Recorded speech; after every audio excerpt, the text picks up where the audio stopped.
30ರಂದು ಉದ್ಘಾಟನೆಗೊಂಡ ವಿದ್ಯುತ್ ಉತ್ಪಾದನಾ ಕೇಂದ್ರಕ್ಕೆ ಆಗ ಮೈಸೂರಿನ ದಿವಾನರಾಗಿದ್ದ ಸರ್ ಕೆ ಶೇಷಾದ್ರಿ ಅಯ್ಯರ್ ರವರ ಹೆಸರನ್ನೇ ಇಡಲಾಗಿದೆ.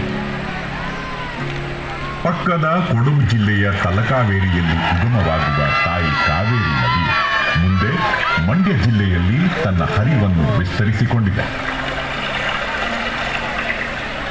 ಮಂಡ್ಯ ಜಿಲ್ಲೆಯಲ್ಲಿ ಈ ನದಿ ಹರಿಯುವ ಹಾದಿಗುಂಟ ಹಲವು ರೂಪ ಪಡೆದು ಕೆಲವೆಡೆ ಮೌನ, ವಿಶಾಲ ಮತ್ತು ನಿರ್ಮಲ, ಮತ್ತೆ ಕೆಲವೆಡೆ ಅಬ್ಬರ, ಅಲ್ಲಲ್ಲಿ ನದಿ ಭೋರ್ಗೆರೆದು ಧುಮ್ಮಿಕ್ಕುತ್ತದೆ.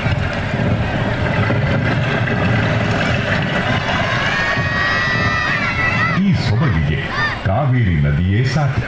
ಗಗನಚುಕ್ಕಿ ಮಂಡ್ಯ ಜಿಲ್ಲೆಯ ಮಳವಳ್ಳಿ ತಾಲೂಕು ಕೇಂದ್ರದಿಂದ 20 ಕಿಲೋಮೀಟರ್ ದೂರದಲ್ಲಿ ಶಿವನ ಸಮುದ್ರದ ಬಳಿ ನೆಲೆ ಹೊಂದಿದೆ. ಎಡದಡದಲ್ಲಿರುವ ಗಗನಚುಕ್ಕಿ ಜಲಪಾತದ ಪಾರ್ಶ್ವ ದೃಶ್ಯ ಭಿನ್ನವಾಗಿದೆ. ಸುಮಾರು 300 ಅಡಿ ಎತ್ತರದಿಂದ ವೈಯಾರದಿಂದ ಗಗನದಿಂದಲೇ ನೀರು ಧುಮ್ಮಿಕ್ಕುತ್ತಿರುವಂತೆ